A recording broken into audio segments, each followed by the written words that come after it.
Okey, ini betul-betul dia bagi Dia bagi ni. Jadi jumpa dekat atas.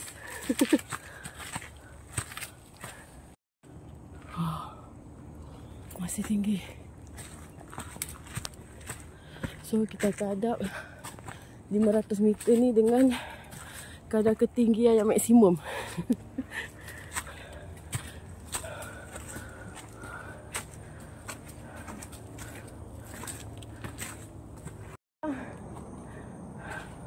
Berapa lama lagi ni?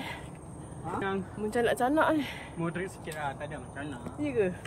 Tengok dekat tu macam tu jangan ada.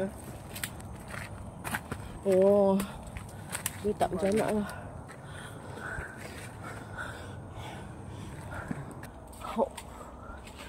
Kita perlukan kekuatan fizikal dan mental. Tapi kita kuat.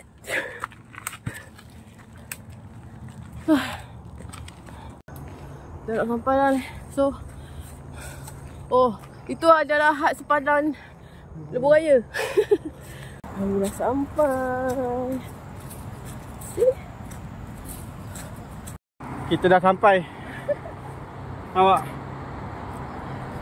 Ni view highway Damansara.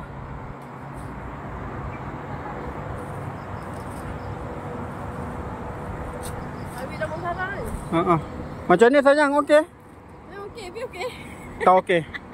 Dia tadi kat sini banyak akar. Jadi dia tak perasan bawa tu terplay out. Nasib baik bawa emergency sprays. Dia yang macam main bola kan. Baru okey. Tadi kaki orang tu sakit, terplay out. Pijak akar tanpa melihat kiri dan kanan dan bawah. Aku tengok atas je. Aku tengok pokok tu besar, lawa kan. Memang terbaik. So nasib baiklah ada benda alam ni. Sentiasa bawa untuk emergency. Sembuh lah. Kita pakai ni. Pakai ni je, Active Cool. So bagus ke dia cepat reda. 150 ml. Cepat reda. Tapi 150 ml ni pakai 2 kali je kot. Tengok kalau banyak kali kau kita boleh change. Ya.